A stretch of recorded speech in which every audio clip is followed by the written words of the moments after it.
Hi everyone, this is Make Your Morning for Friday the 30th of October.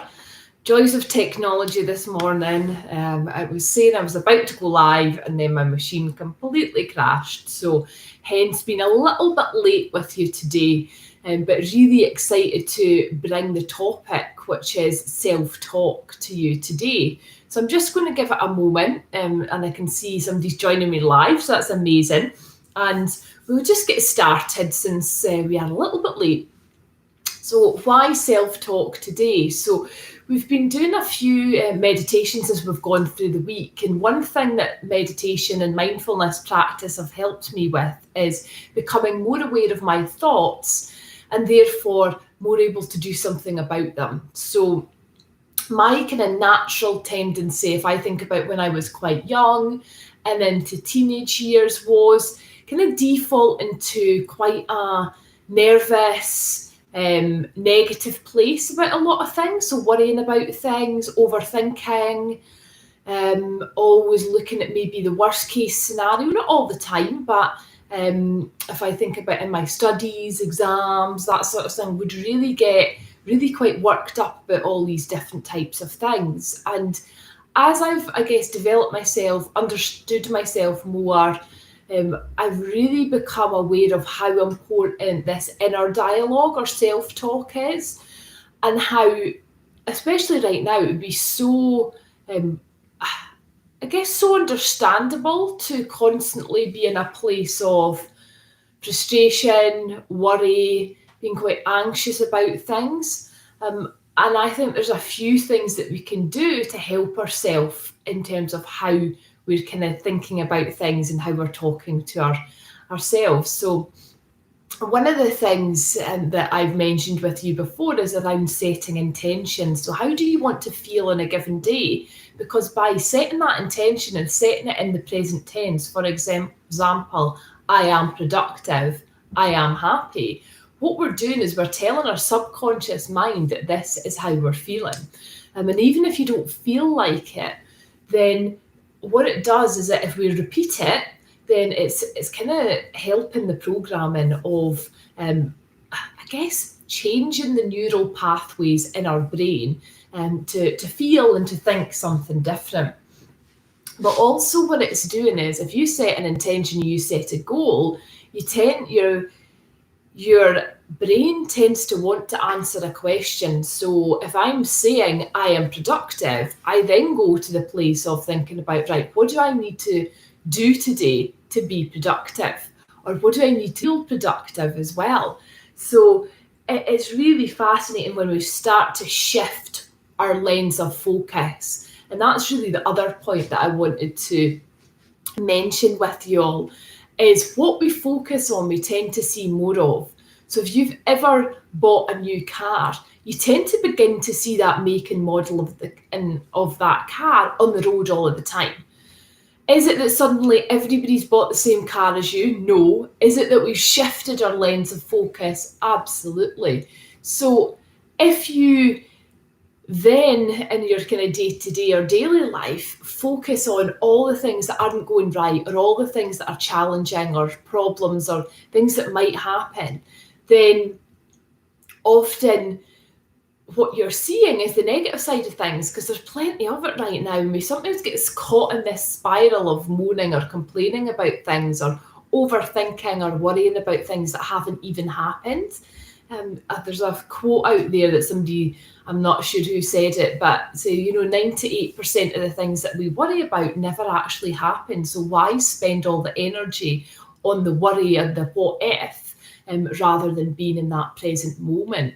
And one thing that's really shifted my perspective is having a more positive focus on things. That doesn't mean that I always like certain situations or like things that happen in our life, because life is challenging and there's ups and downs, and there's things that are amazing and there's things that are really, really difficult to deal with.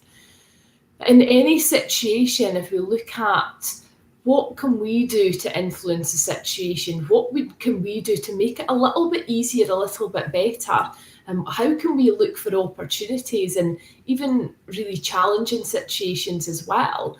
And by having my, I guess, eyes and ears open to opportunities and trying to be positive in my approach for other people and lift up other people and get them thinking differently, it has that effect on yourself as well. So, it's something as simple as somebody asking you, how are you doing? Say it in a work context and say, oh yeah, I'm doing good.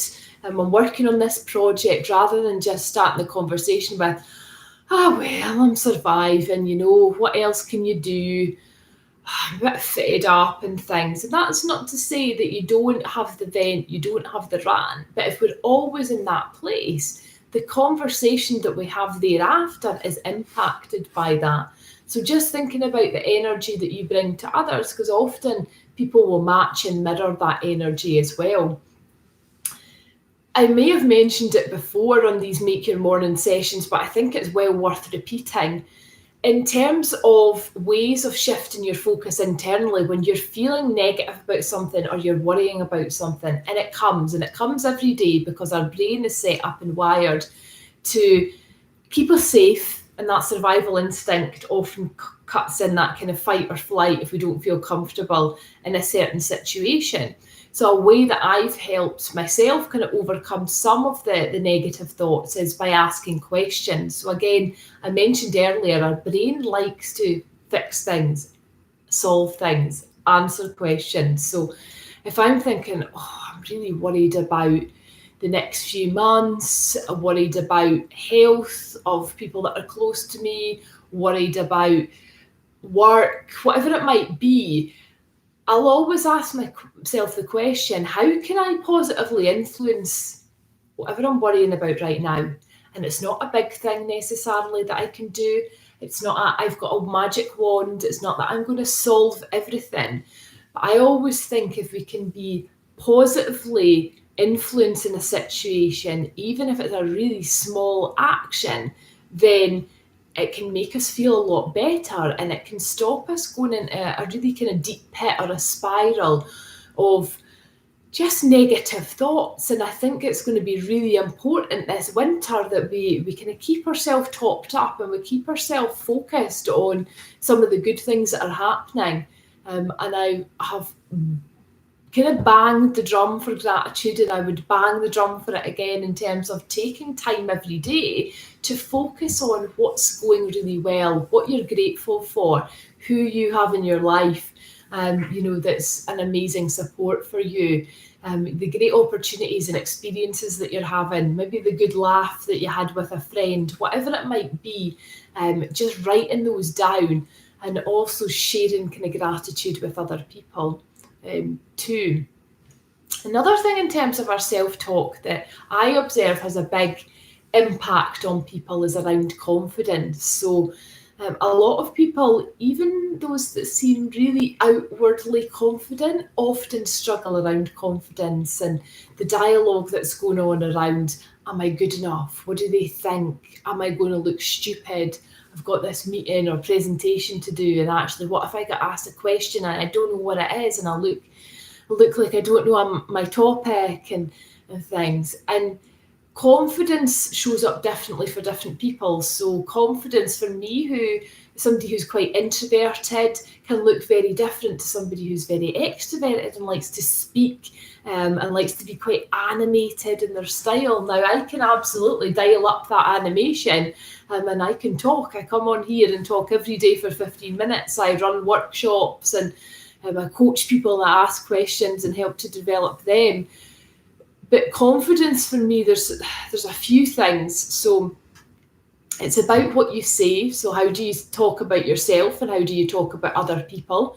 It's about how you show up. So sometimes in terms of confidence, fake it till you make it, so good upright posture, engaging eye contact, some gestures as well, and to affirm some of your points. But confidence also can be influenced by making sure that you're prepared for whatever it is that you're going to do. Making sure that, say you're running an online meeting, that you're in the room in plenty of time, that you've got your slides already, the technology is working, all that side of things can help to boost your confidence as well. And the more we do something, it tends to be the more that we get confident at it. But then our confidence can be knocked. So I always use the example of driving. beginning to learn to drive, was a very nervous driver. Finally passed my test. My driving instructor would have been so happy about that. And then was driving for a number of years, built the confidence up, driving all across the UK for work. So felt quite confident in my driving, aside from parking. And my confidence really took a huge knock with driving, especially on country roads. So it's just interesting how over time confidence can be knocked by different situations. And actually, what do we do to keep ourselves in a confident place? How do we ground ourselves before any situation that we feel a bit nervous about? Breathing can be good. Exercise can be good. Focusing on what you want your outcome to be for whatever the session is, whatever the thing you're doing is. So thinking about everything that could go right before it rather than everything that could go wrong. A few tips there in terms of confidence and just helping to shift your angle of focus. And another thing overall is really recording what's going right in your life as well. So what are you achieving, and having a bit of a record of that in your journal to just be able to have a flick back over if your confidence is flagging on a certain day as well. So these are all a few things that can really help with that inner dialogue and self-talk as well. And it's funny that there was something that I used to do years ago when a period in my life there was a lot of negative thoughts going through my head. And it was when I first started my business. So I'd taken a leap, left my job, left all the security, stuff going on personally as well, worried about a lot of things. And the negative thoughts would be in my head. And I would physically, when I was in the house on my own, I would put my hand up and say stop. So there was something about the physical stop that would help to just kind of shift me in a different way and help me to think about, right, enough. Let's look at this differently. Let's do something that might help you. So sometimes people have their own little things to do, maybe a click of the finger or something they look at to inspire them to think differently. Sometimes people like a quote or a poem or something about a perspective, a photograph that's really energizing as well. These types of things can help. Find your own thing that works for you. But certainly in terms of self-talk, that was one that really, really would shift me. Also, getting outside. So I have been finding over the last few weeks that a lot of screen time has been impacting my energy. So as soon as I get a break, I'm like, let's get outside. End of the day, I've been on the computer for a lot of the time outside. And it just shifts up your energy. Motion creates emotion, so it shifts up your emotions there as well. And I always think with any sort of exercise or fresh air, you never regret it. It's just getting those shoes on and getting outside, especially when it's a little bit chillier as well. So these are a number of things in terms of, I guess, your overall self-talk. Interested for those of you that are joining me live, if there's specific things that you do or specific questions that you've got about that self-talk, inner dialogue or kind of confidence topic that we're talking about today, just type them in the live chat bit and I'm more than happy to answer them. They also don't show up when I kind of post this recording of the video as well. So the live chat seems to disappear and it's just comments on the video that show up thereafter. So don't worry about others seeing the questions if you like. So I would encourage you as well, just while you're maybe thinking about some of the questions or comments that you've got or advice you've got for others, to think about what from this session today or what from any of the sessions that you've perhaps joined this week has really struck a chord with you. Is something that you think, yeah, that's where I'm at, or that's how I'm feeling, or that's what I'm thinking about something, and I need to do something about it. And I would encourage you today to take a next step. So whatever it is, it doesn't have to be a big next step. It might be going and researching something a little bit more about self-talk. Might be jumping on my website and looking for some of the well-being resources. Might be listening to a meditation more regularly, or just being more mindful in your day. So many different things that we've covered, and if you've missed any of the sessions, feel free to go back to them as well. So I'm just looking at the comments here. Great, James. Yeah, so in terms of the self-talk bit, I would say for me it relates all throughout the day, but the intention bit, beginning of the day, and also before you're doing anything that you're maybe feeling a little bit kind of nervous about or lacking confidence in. So set the intention for how you want to feel, what you want to achieve, how you want others to, I guess, receive what you're doing if other people are involved. Set that intention before whatever you're going to do. But the beginning of the day, as we're doing all these sessions, it sets you up in a really positive way and it can influence the rest of your day. So it's a really good way to do that. Some people also like to, when they're journaling, to just set a bit of an intention for tomorrow as well. So it kind of links you into the next day and already is putting that positive intention in there. But I would say the main one, morning and before something that you're feeling maybe a little bit nervous about. Brilliant. So love that. And any further questions, just get in touch with me. You can do that by my website, karenbonner.com. Feel free to subscribe to the channel if you haven't already done so.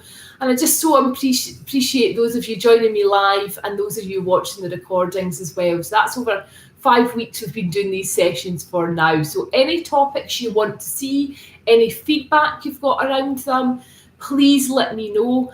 And yeah, I'll be back with you on Monday. Have an amazing weekend, everyone. Take care and yeah, see you on Monday. Bye.